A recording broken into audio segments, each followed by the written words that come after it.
Okay, people, after 20 episodes of Season 5 of My Hero Academia, the long-awaited arc straight out of the manga is finally here. My Villain Academia has finally arrived, and I ain't gonna lie, I am a little bit mixed about it, and we're gonna talk about it, but I didn't want to come in here and necessarily rant, but I also wasn't gonna come in here and say, like, oh, you know, everything is peachy king, you know what I'm saying? So I'm gonna give you guys the ins and outs of how I feel about finally arriving at this destination that I've made probably at the very least a handful of videos at this point, kind of complaining that I wanted to see and how it was going to happen and what's going on right now, because with episode 20 out of 25, we begin some of the best stuff in My Hero Academia's manga. The adaptation right now is beginning, and it seems like we're going very, very quick. And let's dive into it. My Hero Academia, aka no, I'm sorry, not aka, just move that shit out the way, because it's My Villain Academia, baby. Let's do it. No matter how you move, get it done. No matter how you move, get it done. No matter how you move, get it done. No matter how you move, get it done. Okay, people, so y'all know for like a couple months already, I've been basically complaining and upset to a certain degree because I've been wanting to see My Villain Academia. I thought right after we finished off the Class 1A, Class 1B arc in My Hero Academia Season 5, we were going to jump straight into My Villain Academia, but then we had the announcement that they rearranged arcs to line up with the movie that's in theaters right now, World Heroes Mission, so it's been chaotic waiting for this arc, and quickly, I did want to touch up on those couple of arcs, or at the very least a few things that happened right before My Villain Academia, because while I was upset to a certain degree because I wanted My Villain Academia, I wasn't happy about them rearranging arcs or anything like that. Nevertheless, I gotta commend those episodes, especially the end of the Endeavor Agency stuff with what happened with his family, and then also the Oboro episode with Aizawa and Present Mike and all that stuff. But first, just quickly again, the Endeavor stuff, man, that was powerful. I'll never forget in the manga, I was like, this is some tough stuff. This is really, really deep. Like, Horikoshi was in his bag for this one. He went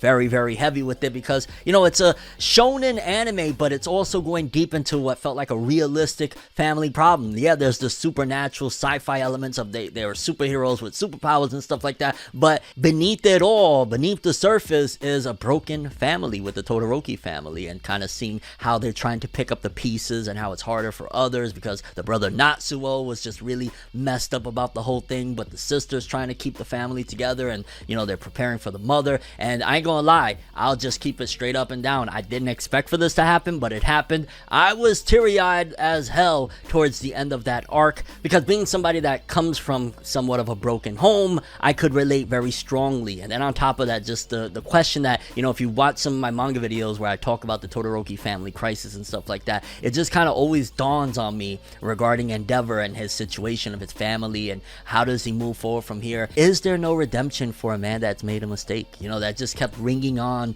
in my head as I was watching these episodes, because it's very tragic. You know, everybody's affected by it. Like, you know, his family was victimized. He's trying to understand, what does he do? How can he make amends, or at the very least, how can he atone for what he has done? And all across the board, it was very sad, and honestly, it made me cry. I'll just keep it all the way real. I didn't expect it. I was just like, all right, let me watch the episodes that I missed out on so I could get to My Villain Academia. But along the journey, it caught me, and I was like, whoa, maybe the first half of Season 5 of My Hero Academia with, you know, the Class 1A, 1B wasn't the best stuff or anything like that, but this was pretty good. I mean, don't get me wrong, I still would have preferred for it to be in chronological order of release from the manga, but they handled it very well, and I'm sure that probably led a lot of people to even more so want to check out World Heroes Mission, because those were some emotional episodes. And Horikoshi, again, for a shonen series, made it feel like a very realistic, messed up family situation, and it made the waterworks. And then the following episode after that, the one in between that and My Villain Academia, the overall episode, that was pretty sad too. It didn't hit me as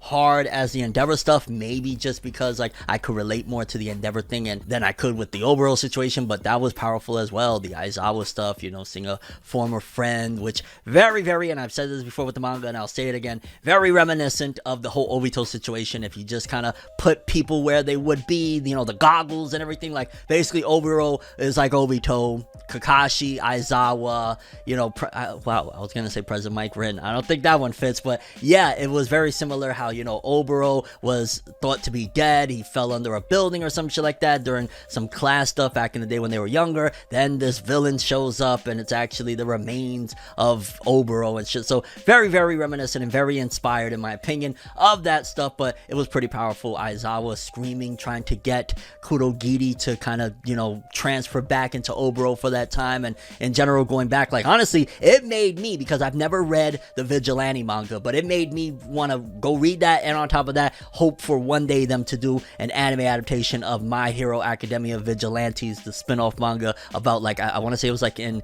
Aizawa's younger days, but also before the beginning of My Hero Academia. I want to see more of before the series started and everything, because it seems like there was some heavy things going on even before My Hero Academia began. So that was a really awesome episode and very well animated as well. So yeah, the few episodes, maybe 3 or 4 before My Villain Academia, weren't that bad at all. Some pretty good stuff. But here we are, My Villain Academia, starting with, I want to say it started with chapter 220, and off the rip, I'm going to tell you right now, the big complaint that a lot of people, including myself, have is that they rushed. I mean, fam, we went from chapter 220 through 224, 5 chapters in this episode alone. When I posted a screenshot on Twitter, I was like, whoa, they blitzed through shit. Everybody was like, how the hell are we already at that point? Because by the end of the episode, we go from the start of, where we're supposed to have the Gigantomachia training stuff with the villains and everything, and we go from that to, by the end of the episode, we're starting the Liberation War. And I'm just like, yeah, that is crazy, because before all of that, they basically crammed 5 chapters with double spreads, all sorts of really epic and iconic moments of them basically growing. Like, this was supposed to be character development that you normally don't get, but was so well done for the villain side, the League of Villains. We were supposed to get just epicness and greatness on this training, and like, yo, okay, we had another training arc for the heroes this season. Why is it so bad? I mean, we've covered it before because of society and all of that jazz, promoting villains and stuff, but I just feel like they dropped the ball in terms of, wow, we went through 5 chapters. I'm happy and I am excited that, yay, My Villain Academia finally began, but fam, how do you do that? Like, how do you get to this point? And they skipped out on some stuff with Spinner, and in general, 5 chapters for 1 episode. I can't even, I don't know, man. There was just supposed to be more impact with the Gigantomachia stuff. Like, it was the introduction of the Doctor, Gigantomachia, the League training. We just went from, they just met Gigantomachia, and then bam, a month and a half later, we've still been going. Like, it was whoosh.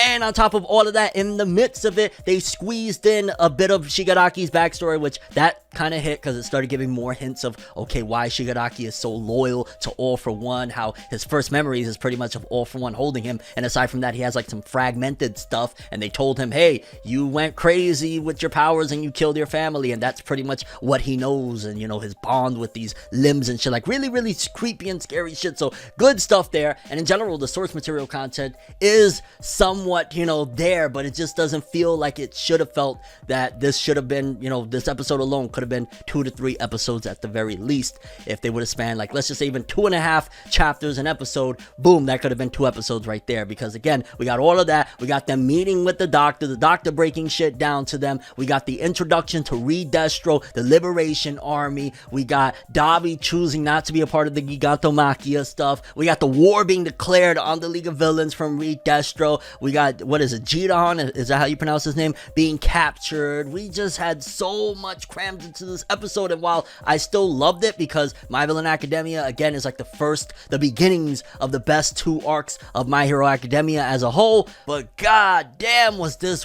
rushed. I mean, I wanted to see more of them going at it with Gigantomachia, the training and all that stuff, the development that was supposed to come from that, seeing kind of Shigaraki, again, like I've always said from the jump, he is the opposite side, the flip of the coin of Deku. If Deku is the heads, he's the tails, but they're still on like a similar journey. He's just doing it from a different perspective of, he's a villain, he's the bad guy, Deku's the good guy. But it was such a breath of fresh air and something almost unique, I would argue, to see in the manga. Oh man, a big training arc for the villains, and that they're villains and they're not perfect by any means. They actually are kind of heinous to a certain degree, but they also have feelings. They've also been through some shit. What led them to being this way? And there's still more to come, and I'm sure we're still going to get plenty of the backstories. We're going to get the completion of Shigaraki, the true whole picture of everything. But yeah, it went by really quick, and I was a little bit disappointed on that regard. Again, like, that's why I started off this video saying I'm mixed about it. On one hand, I am very, very excited we are here. The content was somewhat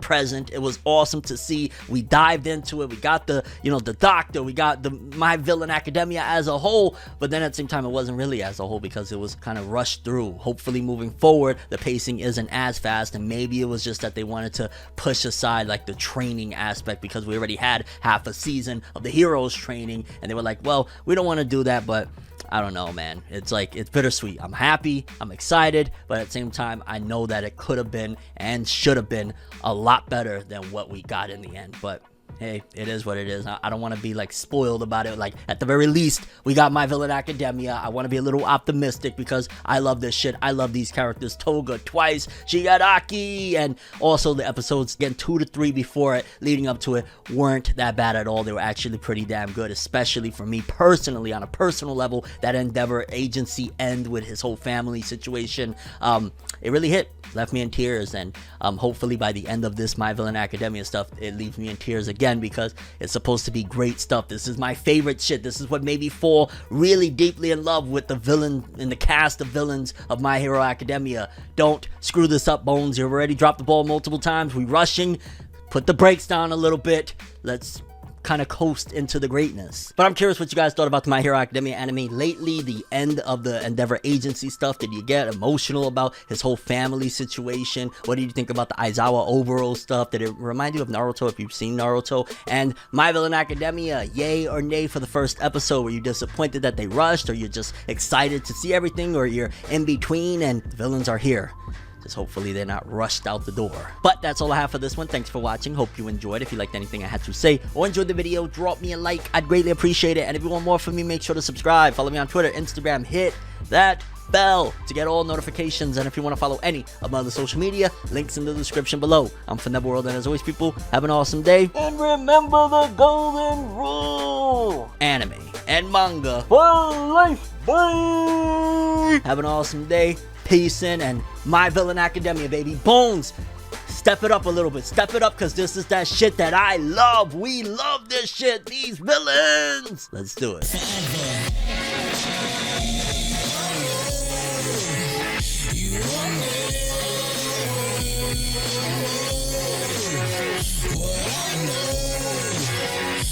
just go to